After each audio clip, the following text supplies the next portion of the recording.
Mais informação que chega de Brasília, porque uma coisa que pode influenciar na continuidade ou não daquela obstrução que a gente tem mencionado são as emendas parlamentares, já que o governo Lula liberou o pagamento de 3,5 bilhões de reais nesta segunda-feira.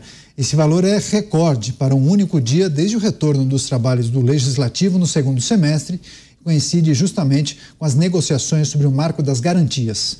Ao todo, já foram pagos mais de 24 bilhões em emendas neste ano e o PSD, PT e PL foram os maiores beneficiados. Vamos girar com os nossos comentaristas, os pingos nos is, tratando dos principais assuntos do dia. Dantas, vou começar com você. A gente tem tratado muito dessas informações relacionadas à obstrução e também à concessão e liberação de emendas parlamentares. Esse montante tem um objetivo específico?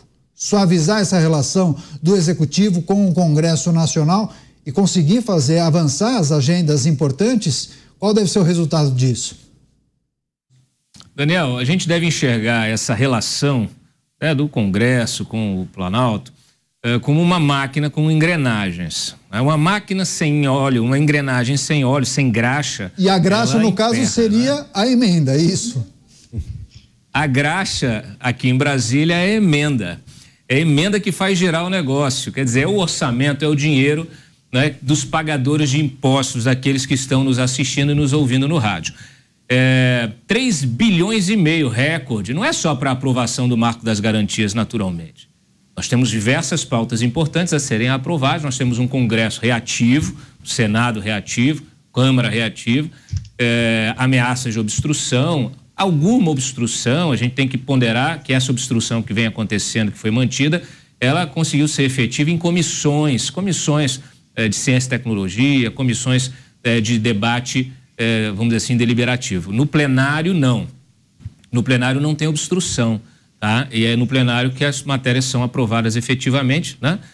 Muitas dessas matérias importantes, elas estão saindo de comissões, indo diretamente para o plenário, em função do rito que o Lira adotou para acelerar as pautas que interessam. Nós estamos aí prestes, né, a fazer a avaliação do PL das offshores, que está lá com a relatoria do Pedro Paulo, e vai ser votado. Então não vai ter obstrução para o PL das offshores, tá?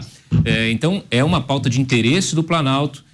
O Planalto libera esse dinheiro para garantir que tudo seja aprovado. Então é isso. Reduz as resistências, garante a aprovação das pautas importantes e o jogo que segue.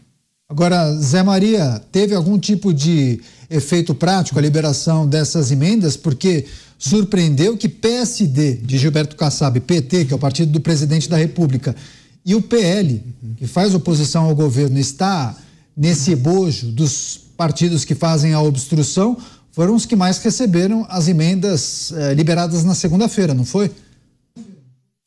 Não é à toa que 20 deputados do PL estão furando essa obstrução pregada pelo partido e serão punidos. A informação que eu tenho é que o PL vai analisar a situação desses deputados, né? Parte dessas emendas aí o governo tem que liberar, né? São impositivas, ou seja, obrigatórias. O Congresso ganhou poderes sobre essas emendas. E aí eu mantenho aquela palavra, eu não sei por que tanto interesse dos deputados pela Comissão Mista de Orçamento, né? Todo mundo está lá e a gente nunca descobre o porquê desse interesse. Se fosse defesa do consumidor, defesa do meio ambiente, não tinha tanto interesse assim, tanta presença.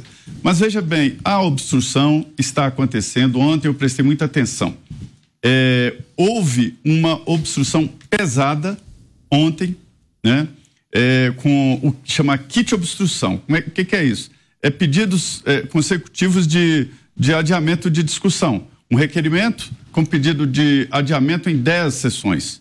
Aí derrota. Aí vem outro requerimento pedindo de adiamento em 9 sessões. 8 sessões. E isso para atrasar e para desgastar. Resultado, o Congresso foi até de madrugada, a Câmara até de madrugada votando e aprovou. Aprovou inclusive emenda à Constituição. O que denuncia se o governo conseguiu a base. Já tem 340 deputados ali. E esse pessoal está com fome, está com crise de abstinência. E é preciso de uma certa alimentação. E esses bilhões de reais e vão exatamente para esta alimentação parlamentar. Os deputados estão, neste momento, medindo forças ali para ver quem é governo e quem é oposição. Por enquanto, o governo está ganhando e de lavada. Ontem, a obstrução foi pesada no plenário da Câmara e o governo venceu todas. Pois é, Alan Gani, a liberação de emendas e, como disse Cláudio Dantas, a graxa para fazer as engrenagens do Congresso funcionarem bem. Gani, você acha essa mecânica sadia? Porque tem uma proposta, inclusive, que prevê a liberação dessas emendas em um cronograma pré-definido no início do ano, para não transformar as emendas em uma espécie de moeda de troca antes de votações importantes e momentos cruciais nessa relação do Planalto com o Congresso Nacional. Não acho que é uma relação sadia. Aliás, há muitos anos isso aumenta o fisiologismo, esse toma lá da cá, embora a emenda seja do jogo, é constitucional, mas na prática acaba tendo aí uma relação fisiológica entre Congresso e Executivo. Agora, esse fisiologismo, né, aumenta a probabilidade de fato de aprovar projetos, mas em alguns temas eu acho que o Congresso, ou pelo menos alas importantes do Congresso, não vai se render mesmo com emendas. Geralmente temas que mexem com valores, aí não há emenda que pague. Então, se a gente fala de descriminalização do aborto, legalização do aborto, descriminalização das drogas ou a questão do marco temporal, não sei se essas emendas serão suficientes para lubrificar aí as relações, né? Eu tenho as minhas dúvidas e principalmente também todo esse ativismo do Supremo que o Congresso agora, de fato, ele está incomodado também.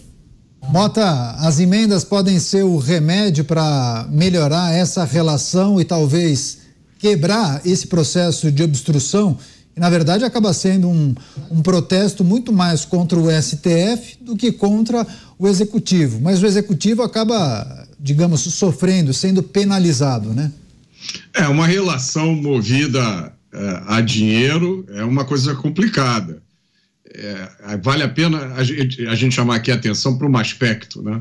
Essa história de orçamento, eu sou a favor de que o Brasil adotasse o sistema americano. Nos Estados Unidos, o orçamento é definido inteiramente pelo Congresso, pelo Comitê de Apropriações. Eu acho que esse é um sistema ótimo, né? Agora, chama a atenção essas cifras, 3,5 bilhões em emendas. O recorde anterior foi 3,2 bilhões. Olha só, tudo isso é patrocinado pela neura capitalista. Não esqueçam, hein? Tudo isso aí, esses bilhões, eles vêm do lucro dos empresários e do salário dos trabalhadores. E o ouvinte, o espectador, né, que está nos assistindo aqui, já deve, hoje é dia 4, né? Aquele dia que está empilhado em cima da mesa das pessoas, os boletos, né? O boleto da escola do filho, a conta do celular, carnê do IPTU, a fatura do cartão de crédito, o plano de saúde, o terror, né? Você não conseguir pagar o plano de saúde, precisar usar e não tem. Tá tudo aí em cima da mesa olhando pra gente.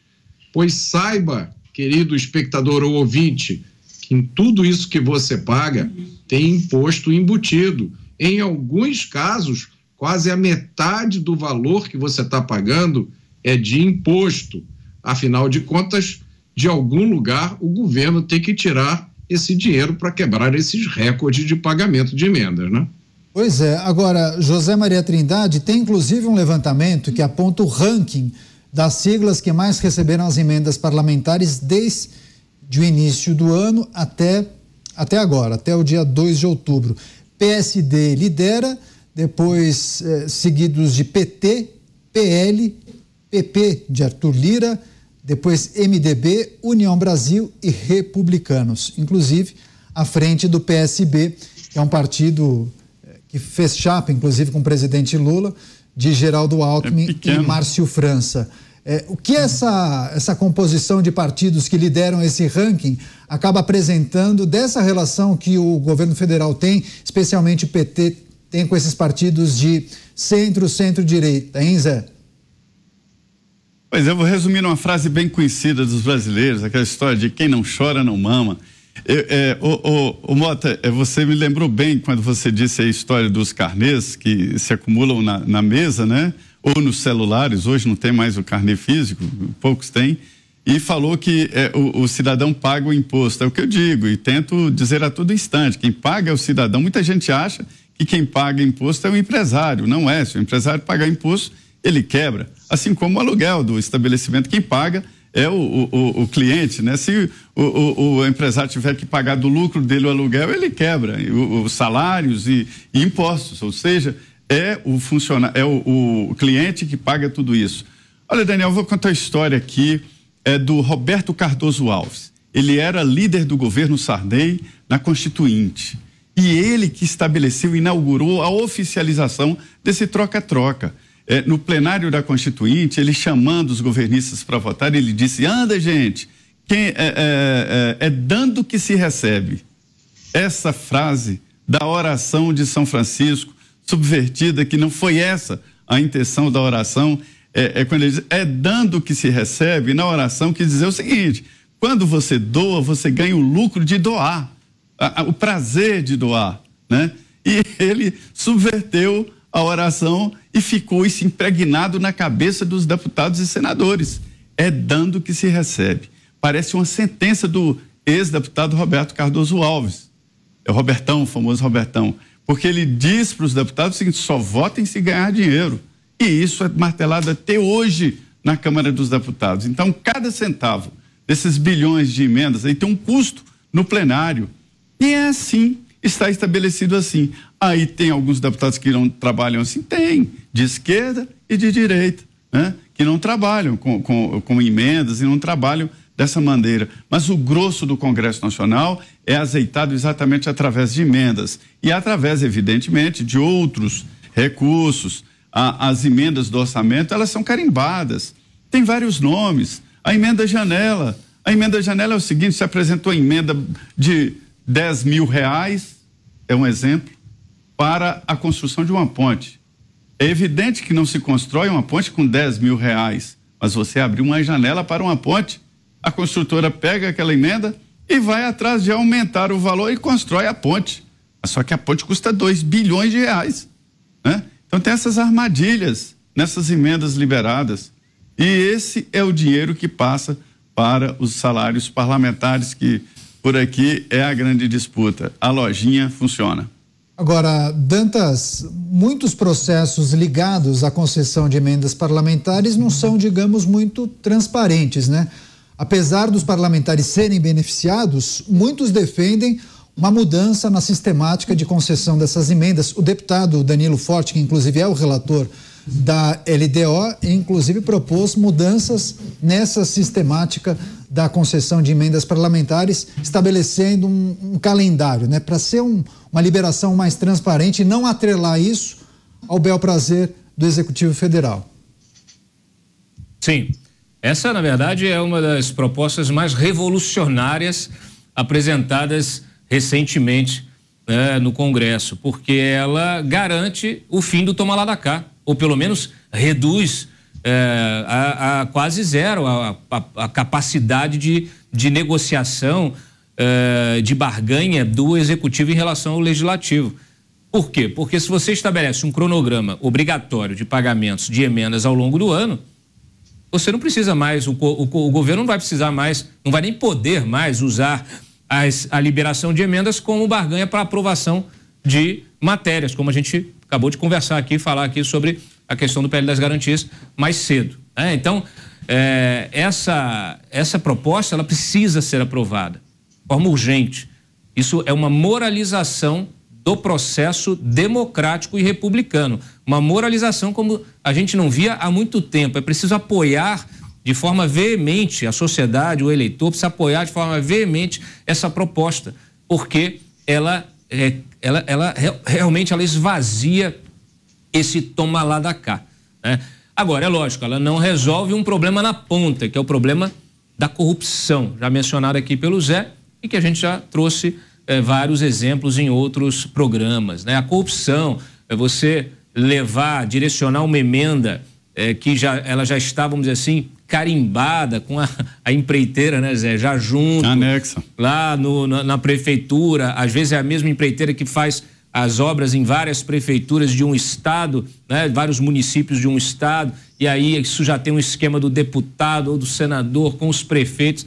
A gente sabe que tem isso, tem várias investigações em curso. Deixa eu ensinar um negócio aqui, Dantas. Quando você vê uma obra que tem em todos os municípios, desconfia dela. Por exemplo, assim, essas academias de ginásticas, todas iguaizinhas, é uma empreiteira só que constrói tudo. O deputado apresenta uma emenda para o município e chega para o prefeito. Você quer uma academia dessas de idosos e tal no meio? O prefeito, sim, tá bom. Mas quem vai construir é fulano de tal. Foram assim que construíram fontes luminosas no Brasil inteiro, academias ao ar livre no Brasil inteiro, e várias obras, todas iguais em todos os municípios. Desconfie, viu uma obra dessa que todas fazem igual, e isto é a empreiteira que ganhou, que comprou uma emenda parlamentar por aqui. Exatamente. Bom, então é isso, é um processo, né? Naturalmente você precisa melhorar também essa transparência, inclusive uma exigência do Supremo em relação a essas emendas, né, o direcionamento dessas emendas. É preciso que conste no espelho da emenda para onde vai esse dinheiro, vai ser aplicado em quê? É na reforma de um hospital? É na reforma de uma escola? Na construção de uma escola nova? É no asfaltamento de uma avenida? Essa avenida já foi asfaltada no ano passado? Ela é o mesmo trecho? Tudo isso precisa estar colocado no orçamento, precisa ser de acesso público, justamente para que a sociedade possa exercer o seu papel também de fiscalizador, a própria imprensa possa fazer isso. Isso sem contar, naturalmente, o trabalho aí da CGU e do TCU para impedir justamente que esse dinheiro, e não falta dinheiro no Brasil, gente, é bom que se diga, não falta dinheiro para a saúde, não falta dinheiro para a educação, não falta dinheiro para a infraestrutura. O que falta é vergonha na cara dos políticos. O que falta é punição exemplar, né? Então, não falta dinheiro. Nós sabemos disso porque nós é que pagamos a conta. Pois é.